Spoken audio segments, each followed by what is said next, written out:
ये तो हर मुसलमान जानता है कि अल्लाह के अलावा कोई खुदा नहीं है। क्या हो अगर कोई काफिर अल्लाह ताला को ही चैलेंज करना शुरू कर दे। आज के इस वीडियो में खुदा को चैलेंज करके इबरत बने लोगों के बारे में बताऊंगा जो कि मुनाफिक लोग थे। तो चलिए शुरू करते हैं। सबसे पहला नाम आता है थॉमस एंड्रियो का, जिसने दुनिया का सबसे बड़ा शिप टाइटैनिक शिप का डिजाइन किया था। थॉमस एंड्रियो एक बड़े बिजनेसमैन और बड़े बड़े शिप को बिल्डअप करता था। थॉमस एंड्रियो ही वह शख्स है जिसने वर्ल्ड का सबसे बड़ा जहाज टाइटैनिक जहाज को बिल्डअप किया था, और इसी टैलेंट की वजह से थॉमस एंड्रियो को बहुत ही घमंड था। और जब इन्होंने दुनिया का सबसे बड़ा जहाज टाइटैनिक जहाज का डिजाइन किया तो ये खुदा से भी चैलेंज करने लगा और कहने लगा कि नौज बिल्ला, इसे समुंदर तो क्या इसे खुदा भी नहीं डुबा सकता है। लेकिन क्या आप जानते हैं टाइटैनिक जहाज को जब पहली दफा समुंदर में उतारा गया था तो नॉर्थ एथलेटिक की तरफ पहुंचने के बाद वह एक बर्फ से टकरा जाता है, और इस शिप में दुनिया के सबसे बड़े बड़े बिजनेसमैन और अफरान भी सफर कर रहे थे। करीब इसमें 1500 लोग बैठे हुए थे। खुदा का कहर इस जहाज पर ऐसा पड़ा कि दुनिया का सबसे बड़ा जहाज टाइटैनिक एक बड़े हादसे का शिकार हो गया। जब टाइटैनिक जहाज बर्फ से टकराया तो इसमें सद्दाब बढ़ गया और समुद्र का पानी जहाज के अंदर घुसना चालू हो गया, और जो भी इसमें 1500 आदमी थे उसमें से आधा आदमी की मौत हो गई। और उस जहाज में थॉमस एंड्रियो भी था, और अल्लाह ने एंड्रियो के साथ साथ उसके जहाज को भी तबाह बर्बाद कर दिया। इवन आज तक थॉमस एंड्रियो का लाश तक नहीं मिला। अब बंदा अगर अल्लाह को चैलेंज करने की कोशिश करेगा तो ऐसे तो होगा ही।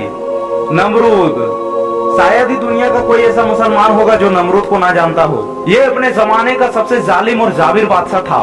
ये नमरूद खुदाई का दावा करता था और लोगों को अपना सजदा करने के लिए मजबूर करता था। जब हजरत इब्राहिम अलैहिस्सलाम ने नमरूद को इस्लाम की दावत दी तो इसे शदीद गुस्सा आया और कहने लगा कि जाओ और अल्लाह से कहो कि इसकी मुकाबला करने के लिए फौज भेज दे।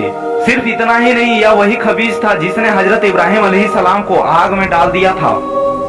लेकिन अल्लाह ताला के हुक्म से वो आग हजरत इब्राहिम अलैहिस्सलाम के लिए ठंडी हो गई थी। इस पर अल्लाह ताला ने नमरूद से मुकाबला करने के लिए मच्छरों की एक फौज भेज दी, और इन छोटे छोटे मच्छरों ने नमरूद की फौज की सिर्फ खून ही नहीं बल्कि एक छोटे छोटे गोश्त तक नोच लिया था। नमरूद का पूरा लश्कर हलाक होकर बर्बाद हो गया था। इन नमरूदियों की फौज की सिर्फ हड्डियां ही बाकी रह गया था। सिर्फ इतना ही नहीं, इन मच्छरों में से एक मच्छर नमरूद की नाक में घुस गया और नाक के जरिए ये मच्छर नमरूद के दिमाग के अंदर चला गया था, और इस मच्छर ने नमरूद का वो हाल किया कि ये अपना सर दीवारों और फर्श पर पटकता था, और यह सुकून पाने के लिए ये अपने सर पर हथौड़ा और पत्थर मरवाता था। अल्लाह ताला ने नमरूद को सबसे अदनन मखलूक के जरिए उस मकाम तक पहुंचा दिया कि पहले जो लोग, आखिर में ये लोग उन्हीं से जूता खाते खाते मर गया। अल्लाह ताला को ललकारने वाले और उसे चैलेंज करने वाले का हाल ऐसा ही होता है। अब्राहा, दोस्तों 571 सदी ईस्वी में एक जालिम बादशाह की हुकूमत थी जिसका नाम अब्राहा था, और इसने एक गिरजाघर बनवाया था, और ये चाहता था कि मक्का को सभी लोग छोड़ के इस गिरजाघर में आकर इसकी इबादत करे और इसे खुदा मान ले। लेकिन जब मुसलमानों ने इसकी बगावत की तो इसने गुस्से में आकर कसम खाई और कहने लगी माज़अल्लाह, खाना कावा को गिरा देगा। चुनांचा ये अपने फौज को लेकर मक्का मुकरमा में पहुंच गया। इसके लश्कर ने सिपाहियों हजारों तादाद में हाथी घोड़े भी शामिल थे। जब ये बैतुल्ला के नजदीक पहुंचा तो आसमान से अचानक परिंदों की एक बहुत बड़ी फौज आ गई और खाने कावा का तवाफ करने लगा। ये अल्लाह का बहुत बड़ा मौजज़ा था कि वो अपने हरम की सुरक्षा करने के लिए परिंदों का झुंड भेज दिया था। अब्राहा ने जैसे ही इन परिंदों को देखा तो वो इधर उधर भागना शुरू हो गए। इन जमीनों पर आने वाला कुफार ना सिर्फ जमीन में गिर गए बल्कि अपने ही जमीन के पैरों तल आकर मरना शुरू हो गए, और पक्षियों ने अब्राहा के सिपाहियों को और उसके जानवरों को आसमान से पत्थर मार मार कर खत्म कर दिया। इस वाक्य के हवाले से कुरान शरीफ में एक सूरत में इसका जिक्र किया गया है जिसका नाम सूरह फील है। अल्लाह हर चीज पर कादिर है। फिरौन, दोस्तों अगर फिरौन को इस्लामिक तारीख का सबसे बड़ा बदबख्त कहा जाए तो ये बात गलत नहीं होगी। फिरौन उन बदबख्त में से एक था जो कि खुदाई का दावा करता था और कहता था कि मेरे अलावा कोई खुदा नहीं है। इवन ये लोगों को अपनी इबादत करने के लिए मजबूर करता था, और जो इसकी इबादत ना करते वो इसकी कत्ल करवा देता था। हजरत मूसा अलैहिस्सलाम अल्लाह ताला का पैगाम लेकर फिरौन के पास गए और कहे कि वो मजलूम लोगों के साथ ज्यादती करना छोड़ दे, वरना अल्लाह का अजाब इसे लेकर डूबेगा। और इस बात पर फिरौन हजरत मूसा अलैहिस्सलाम का मजाक उड़ाने लगा और कहने लगा कि मैं यहाँ का खुदा हूँ और मैं किसी का नहीं मानता। और इस काफिर ने हजरत मूसा अलैहिस्सलाम को और इनकी कौम बनी इसराइल कत्ल करने का फैसला कर लिया। लेकिन अल्लाह ताला ने हजरत मूसा अलैहिस्सलाम की मदद की और इन्हें अपने कौम के साथ दरियाए नील पार करने का हुक्म दिया। फिरौन ने इनकी पीछा करने की कोशिश की, लेकिन अल्लाह ताला के करम से मूसा अलैहिस्सलाम के कौम के लिए दरिया में रास्ता बन गया। और जब फिरौन अपने लश्कर के साथ दरिया को पास करने की कोशिश किया तो उसी में डूबकर गर्क हो गया, निस्तो नाबूद हो गया था। लेकिन अल्लाह ताला ने इसे क़यामत तक आने वाले लोगों के लिए इबरत निशानी बनाया और इसे ताबूत में रख दिया। इवन हजारों साल गुजरने के बाद आज भी इसकी मम्मी मिस्र की म्यूजियम में ख्वार हो रही है। सद्दात दोस्तों, सद्दात का ताल्लुक कौमे आद से था। ये उनका बादशाह था और ये खुद को खुदा मानता था। कौमे आद को अल्लाह ताला ने दौलत, खूबसूरती और दुनिया के हर नेमत से नवाजा था और इतनी ज्यादा नेमती ये लोग अपने ईमान से भटक गए।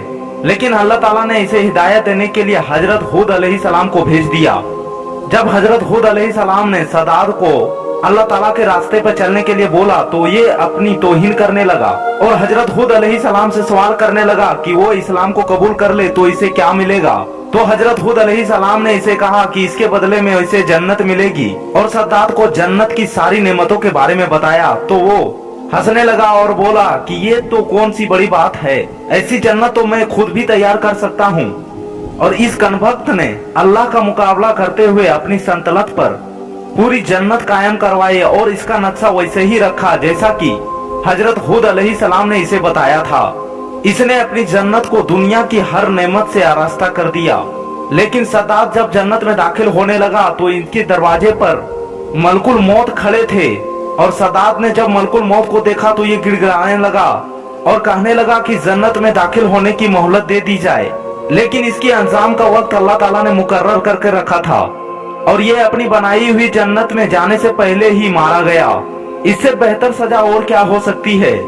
स्टीफन हॉकिंग, दोस्तों ये जो शख्स आप देख रहे हैं इसका नाम स्टीफन हॉकिंग है और ये दुनिया का सबसे बड़ा साइंटिस्ट है। और इस मनहूस ने अल्लाह का वजूद मानने से इनकार कर दिया और कहने लगा कि इस दुनिया में खुदा एग्जिस्ट ही नहीं करता और ना ही इस दुनिया को कोई चला रहा है। ये बगदद अल्लाह पर एक किताब लिख रहा था जिसका नाम bring answer to big question था। इसने अपने किताब में लिखा था कि सदियों से लोग ये सोचते आ रहे हैं कि मुझ जैसे माजूर लोग अल्लाह की सजा का शिकार हैं, लेकिन ऐसा नहीं है, हमारी किस्मत कोई नहीं लिखता।